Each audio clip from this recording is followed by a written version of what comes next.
বন্ধুরা, কি অবস্থা সবার? আশা করি সকলে ভালো আছেন। তো পাখি নিয়ে আবার চলে আসলাম আপনাদের মাঝে নতুন একটি ভিডিওতে। তো সবাই সম্পূর্ণ ভিডিওটা অবশ্যই মনোযোগ সহকারে দেখতে থাকবেন। তো আজকের ভিডিওতে আমি দেখাবো যে আমার শালিক পাখি কীরকম পোষ মানছে। তো আপনাদের কিছু প্রশ্নও থাকবে এই ভিডিওর মাঝে, সবাই সম্পূর্ণ ভিডিওটা মনোযোগ সহকারে দেখবেন।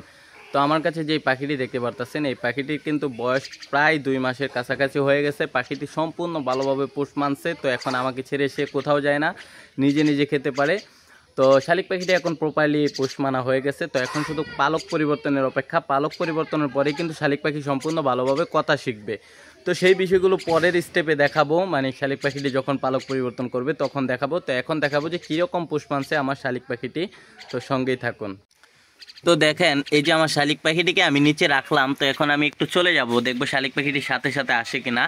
তো দেখেন, আমি দূরে চলে আসছি, শালিক পাখিটি কিন্তু আমার কাছে চলে আসতেছে। দেখেন, এই দেখেন আমার কাছে চলে আসছে।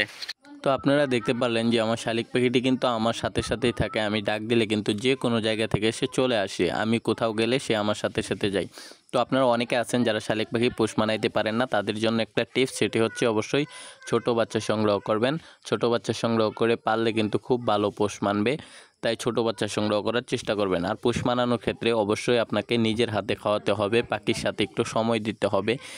যখন আপনি বাড়িতে থাকবেন পাখিটিকে ছেড়ে আপনার সাথে সাথে রাখবেন, তাহলে খুব ভালোভাবে কিন্তু চিনবে। আর সবসময় বন্দি অবস্থায় রাখবেন না। তো আপনাদের যদি আরও কোনো প্রশ্ন থাকে অবশ্যই আমাকে কমেন্ট করে জানাবেন। ইনশাল্লাহ চেষ্টা করব আমি আপনাদের সকলের প্রশ্নের উত্তর দেওয়ার জন্য। তো আমার পাখিটি এখন মাশাল্লাহ অনেক বড় হয়ে গেছে। সবাই পাখিটির জন্য দোয়া করবেন। তো যখন শালিক পাখির পালক পরিবর্তন হবে তখন কিন্তু শালিক পাখিকে কথা শেখাতে হবে। সেসব ভিডিও পেয়ে যাবেন। অবশ্যই চ্যানেলটাকে সাবস্ক্রাইব করে রাখবেন। ধন্যবাদ সবাইকে, ভালো থাকবেন, সুস্থ থাকবেন।